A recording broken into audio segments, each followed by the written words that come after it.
City Managers Forum sponsored by Benchmark Financial Group. For all your insurance needs, investment needs, employee benefits, retirement and financial planning, and Obamacare and how it affects all of us. They're located at 1900 Northwest Expressway, suite number 1200 in Oklahoma City, Oklahoma, or call them 405-840-0028 or visit them online at benchmarkfinancial.com.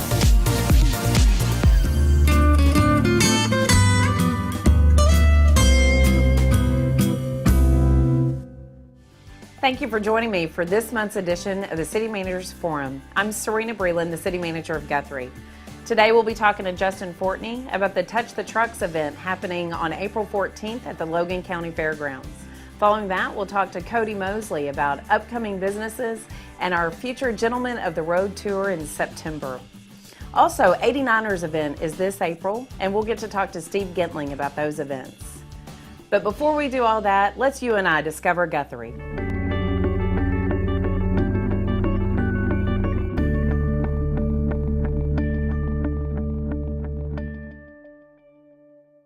We've got a lot of things going on this month in Guthrie to discover. Something new going on in town. Harrison's Chicken House is supporting Pepper's Ranch. The second Tuesday of every month between 6 and 8 p.m. if you go eat at Harrison's Chicken House, they're going to donate money back to Pepper's Ranch, and that's to August the 13th. So please go to Harrison's Chicken House, have some great food. It's going to go to a good cause because Pepper's Ranch does a lot of things for a lot of the children in our community. The Guthrie Art Walk will be going on here in the downtown area. And that's a progressive walk that there'll be numerous merchants that will have artists from Guthrie and also artists from around the state of Oklahoma that will be in showcasing their goods and their wares. It's fun. Every place you'll have an appetizer and you can get something to drink and then you just move on to the next one. The 89er weekend is the following weekend. It's the third weekend in April. And we're going to pass that off to Steve. Steve's going to talk to you all about all the events that are going on for the whole week.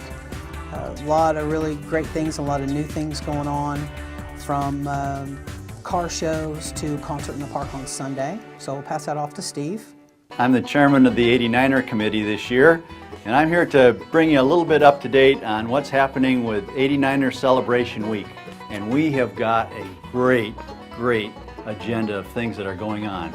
We kick off on April 16th with the Chuck Wagon Feast down at the fairgrounds at 5:30. We got a great barbecue set up, and then we have our live and silent auction of Western art and other special baskets to help support the 89er parade. We've got Miss Oklahoma of 2011 coming, and she's going to be dancing and there for autographs and pictures. And of course, we've got the Billy Bovine Band, as always, their tradition there, and they'll be doing some entertaining. So come out Tuesday for the kickoff and on the 16th, 5:30 at the fairgrounds. Get our week going. On Wednesday, the carnival comes to town, huge carnival, and we've got about 80 vendors that will come also, food vendors and craft vendors. So Wednesday kicks off that. Thursday, we have got some great things happening.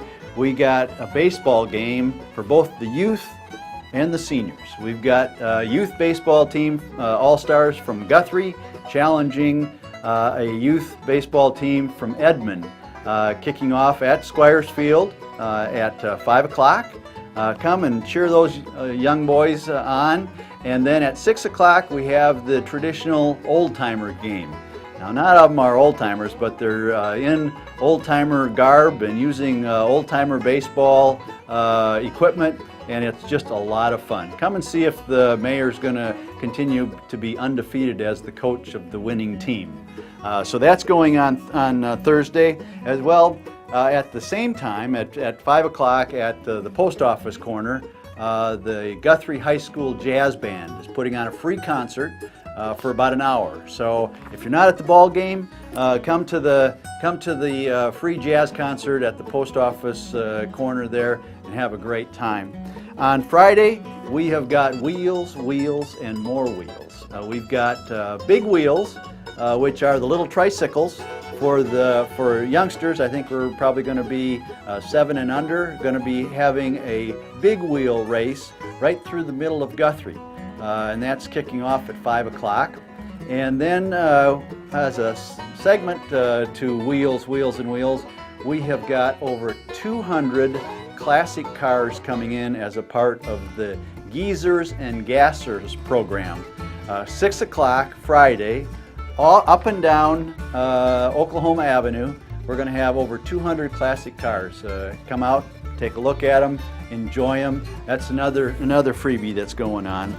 And of course, Friday is also the first night of the rodeo. 7:30 at the fairgrounds. We have got a great family-friendly rodeo. Estimated to have over 300 participants this year, riding those broncs and bulls, and some activities for the kids. Also, there'll be some other entertainment in addition to the rodeo going on down there at the Fairgrounds Arena. So that'll be a great thing kicking off on Friday. Same program on Saturday with the rodeo, except there'll also be a concert on Saturday at the rodeo. And of course, Saturday is our big day. The biggest parade in Oklahoma kicks off at noon, but just before that, we've got a 5K run happening right downtown Guthrie. 5K run starting at 10 o'clock, and hopefully it'll be all through by the time that the parade starts at noon. But some of those runners may even be in the parade, who knows. So two great things that are going on Saturday again. Now, we've also added something this year that I think everybody is going to be really looking forward to. I know we are. And that's the concert in the park. On Sunday at 1:30 at Mineral Wells Park, we're going to start another tradition. We're having a concert in the park. Bring your picnic basket out, lawn chairs, Byron Burline Band, and Kyle Dillingham band. He's just finishing his world road tour, and there's going to be 3 bands in total, but those are the 2 headliners. Come out. They're going to be playing from 1:30 till about 3:30, 4 o'clock. Could go further depending upon how much applause you give them. But that'll be a great ending to a wonderful week, 89er Celebration Week. Again, putting Guthrie on the map. And it's going to be a super thing. Come celebrate the land run of 1889. Come celebrate Guthrie. Okay, the Pollard presents Avenue Q. Avenue Q will begin April the 26th. It's going to end on March the 25th. I'm going to give you some information about Avenue Q. It's a gut-busting, hilarious modern musical focusing on a group of unique 20-somethings making their way in the big city, seeking their purpose in life. Although the show addresses humorous adult issues, it is similar to a beloved children's show, a place where puppets are friends, monsters are good, and life lessons are learned. It's the winner of a Tony Triple Crown for Best Musical, Best Score, and Best Book. Avenue Q is part flesh, part felt, and packed with heart. Intended for adult audiences, Avenue Q is Sesame Street meets South Park and tells the story of Princeton, a bright-eyed college grad who comes to New York City with big dreams and a tiny bank account. Well, that'll wrap it up for Discover Guthrie this month. We hope you get a chance to come out and check everything out in town.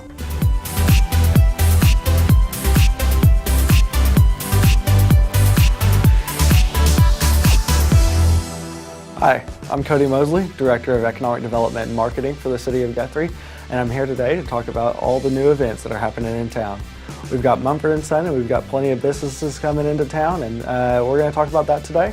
Definitely want to recognize the Gentlemen of the Road Festival still going strong. The planning is still underway, getting ready for a 25,000 ticket event coming our way September 6th and 7th to the Cottonwood Flats. Very excited for that. We are one of 3 U.S. cities to host the Gentlemen of the Road Festival. We're going to be hosting not only Mumford & Sons, but Alabama Shakes and Edward Sharp and the Magnetic Zeros as well. And other bands will be joining them throughout the 2-day event. Here at Guthrie, we're very thrilled to be hosting some new businesses as well. A lot of people have heard about the Boomerang coming into town at the corner of Division and Oklahoma.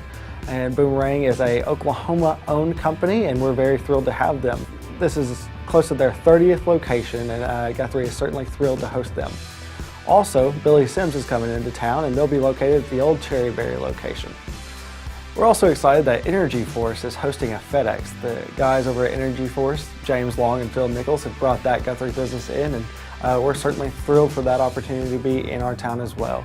This is going to provide great access for everyone, whether it's business or personal, and we're very thankful that we have this option now in town.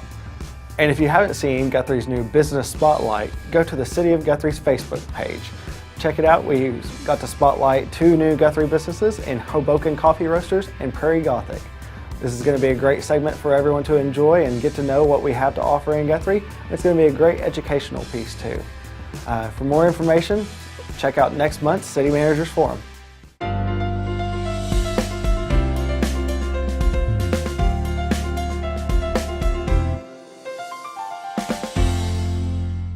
Welcome back. This is Chalk Talk with Mike Simpson. I'm the superintendent of Guthrie Public Schools, and today joining us is Chris LeGrand. Chris is the principal at Guthrie High School. And Chris, welcome to the show, and tell us a little bit about yourself. Tell us what about your career and about growing up where you grew up too. All right, well, thank you, Dr. Simpson, for having me today. I tell you, I am a product of Guthrie, Oklahoma. I was born in Guthrie, in fact, at the old hospital here in town that's now basically abandoned, but it's still in place. And I've lived here my entire life. I often joke with people that the only time I really haven't lived in Guthrie was when I was going to school in Stillwater at Oklahoma State University. But shortly after my graduation from OSU, I received a call from Cheryl McCrocklin, who at that time was the principal at Guthrie Junior High, offering me an interview for a science and coaching position at the junior high. And so I thought, well, you know, I did my student teaching at Putnam City High School. I would like to, you know, maybe work in the high school setting, but I'll give it a shot. So I go to Guthrie Junior High, I interviewed for the position, they really liked me, they offered me a job, and 15 years later, I'm still at Guthrie Junior High, teaching science and coaching football, basketball, and baseball. Well, shortly after I began teaching, one of the administrators at the school asked me if I'd be interested in administration. I thought, maybe, and I've kind of put them off. And then 4 or 5 years later, I decided, you know what, that may be something that I would like to do someday. And so I, about the 12th year into teaching at the junior high, I made that commitment to go back to school. I went to Southern Nazarene University and completed their program in approximately 18 months, which was an excellent program. Taught 1 more year, was pretty selective on what I thought I would want to do and where I would want to be an administrator. I got the opportunity to interview in Edmond Public Schools. I was there for 3 years, but consequently, I got homesick, and Guthrie is my home. I enjoyed here. A position came open at Guthrie High School, and basically I interviewed for the job. I got the job, and then just this past year, Mr. Wilson, our former principal, who had moved over to the administrative center, opened up the principal's position, and I interviewed for that position, and here I sit. So kind of a long and winding road, but you know, it's one that has just been very rewarding and fulfilling. Long and winding road, but not very far from Guthrie at any one time. That is correct, absolutely. Well, you know, so you've taught in this district, you've been an administrator in Edmond, you've been an administrator here. Tell us a little bit about how this district has changed over the years. You've got a lot of knowledge, longitudinal knowledge of this community. Tell us how the school district's changed over the years. The school district has changed considerably in the last 25, 30 years that I've been a part of it as either a student, a teacher, or an administrator. Primarily, our district is just growing so much in South Logan County. I grew up south of town, and I go out there from time to time to visit my mother, and I'm just amazed at all the housing additions and new business developments that are just growing and flourishing south of town. And so for the longest, you know, our population really was pretty it didn't change much. It didn't fluctuate very. It's pretty standard. But I tell you, over the last 10 years, we have really started to grow, and I think this district is just on the verge of really seeing significant growth with the development of southern Logan County. I would agree so much, Chris. You know, when I drive around the southern part of the county, and of course we did when we were looking for a house and looking at all the different options, and it's interesting. I had a conversation recently with our sheriff where we were talking about it's almost like its own incorporated city down there. And well, so kind of shifting gears a little bit, you've been an assistant principal, and now you're the principal at the high school. So what's it like going from being an assistant principal to the principal at the high school? I thought I had a lot of responsibilities as an assistant principal, but I tell you the biggest change has been now I just have so many more decisions to make on a daily basis as the principal compared to an assistant principal. And it can range anywhere from a parent complaint to a teacher complaint to getting information together for our state accreditation report, which is coming up this next week, or even more importantly, getting our teachers on board with our curriculum and our evaluation instrument and providing the best educational opportunity for our kids. And with state testing coming up, which is extremely important, and it's going to be district-wide here in the next few weeks, a lot of time, foresight, planning goes into that to make sure that everything is in place so that our kids will have the best testing experience possible. And you know, the thing that I've learned, Chris, over the years is all that planning can go out the window with some kind of event. And you know, you've done a wonderful job in your first year, and a first-year principal is a challenging job, just like being a first-year superintendent is a challenging job too, because you don't really know what's ahead and you don't really know what to expect. And the second year in any position I've ever had is always so much easier because you have a little bit of a feel of what to expect.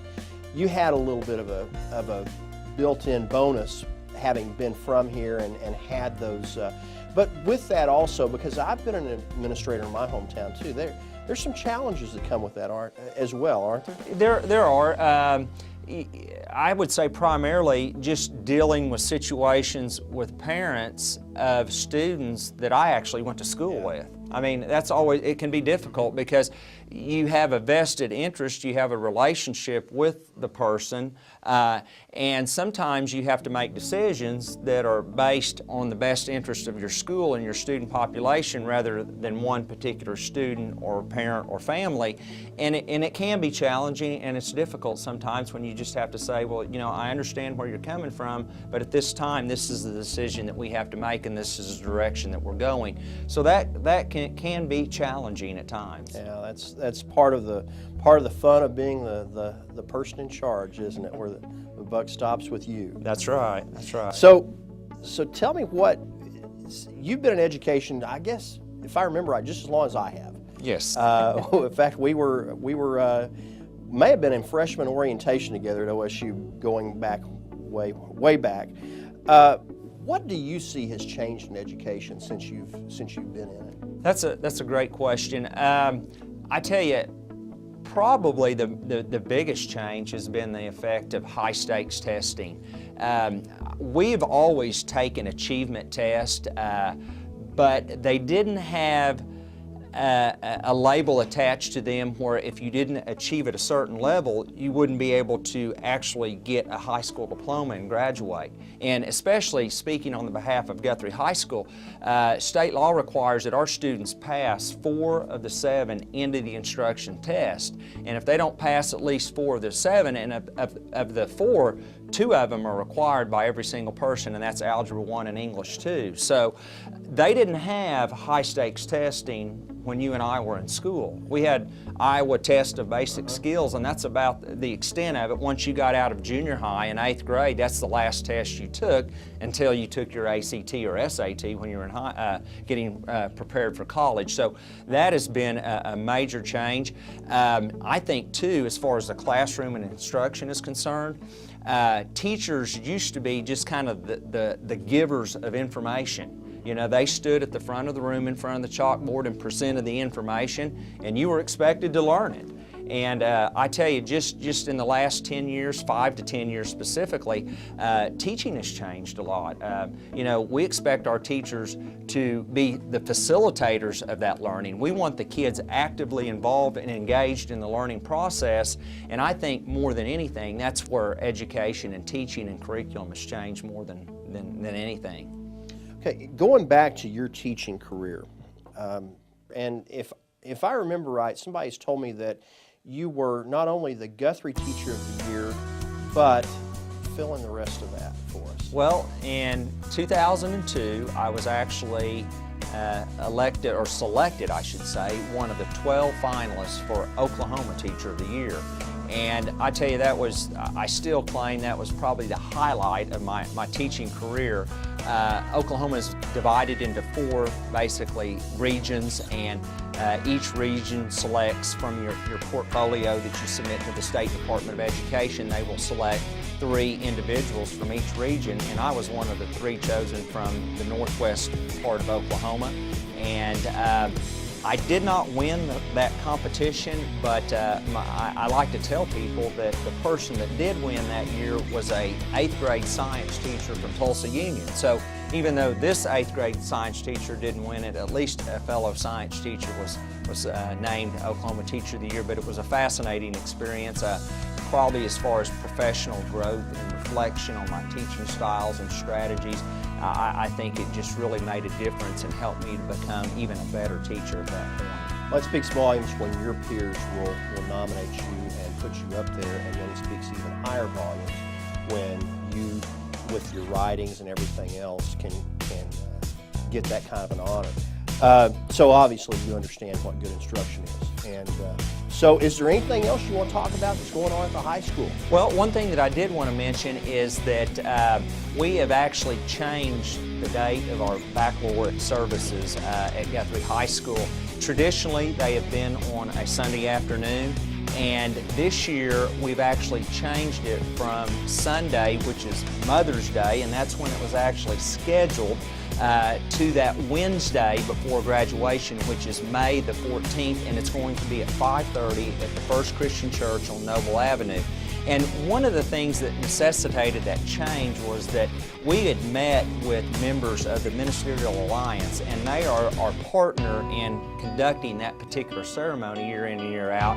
And they were concerned, as well as we were, that our attendance would be affected by having that on Mother's Day weekend, on that Sunday. And so we have decided, with their blessing, so to speak, that we will have it on Wednesday night, and we will actually have it at the First Christian Church, as I'd mentioned, and hopefully that will generate more participation from not only our students, but also their family members. And our hopes are that once they come in for that Wednesday night service, they will be able to stay for the Friday night graduation ceremony as well, and then still after the service have time. I know it's an early start time, but they will still be able to have time to go out and have dinner and socialize and have time with their families at the conclusion of the baccalaureate service. Enjoy one of the many great restaurants we have here in Guthrie. Absolutely, absolutely. That's great. Anything else you want to tell everybody? Well, you know, just recently, and Dr. Simpson announced this to the school board, but just a couple weeks ago I found out that I was actually selected by my peer administrators in the state of Oklahoma as the next president-elect of the Oklahoma Association of Secondary School Principals. And so I consider that quite an honor. It was I was selected by fellow administrators throughout Oklahoma. And being this is my first year as a principal, and to actually be selected in my first year, I consider that quite an honor, and I really look forward to that challenge, and that's going to be exciting, and being able just to promote Guthrie and our school system on a state level. I think it's a great opportunity for you and a great opportunity for Guthrie, and hats off to you for what you've done so far at the high school. Hats off to you for what you've done around the state. You've garnered recognition from your peers, both as a teacher and now as an administrator around the state. That's a testament to your work. Just another example of one of our great education leaders we have here in Guthrie. And thank you for joining us. For Chris LeGrand, this is Mike Simpson with Chalk Talk.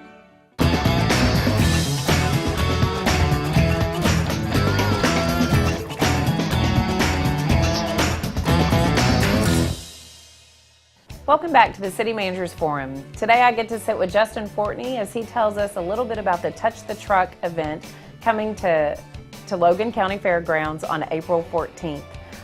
Justin, tell me a little bit about what I can expect if I choose to go to the Touch the Trucks event.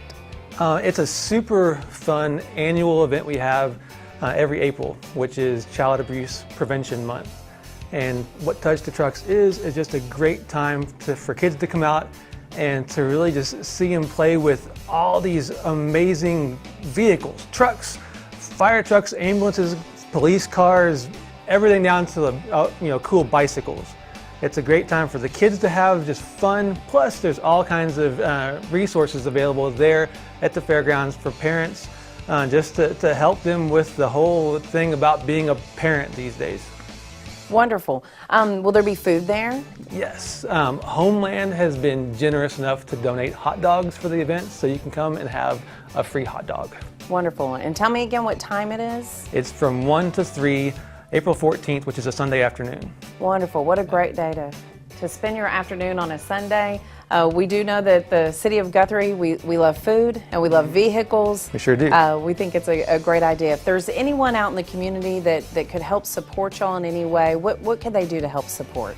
If you have, a really just an amazing vehicle that you want to bring to the fairgrounds that day just to park and have the kids look at it or climb through it, feel free to give me a call. You can reach me at 282-3485. But yeah, the more the merrier. Just would have a great time for the kids. Thank you for joining us for this month's City Managers Forum. We'll see you next month.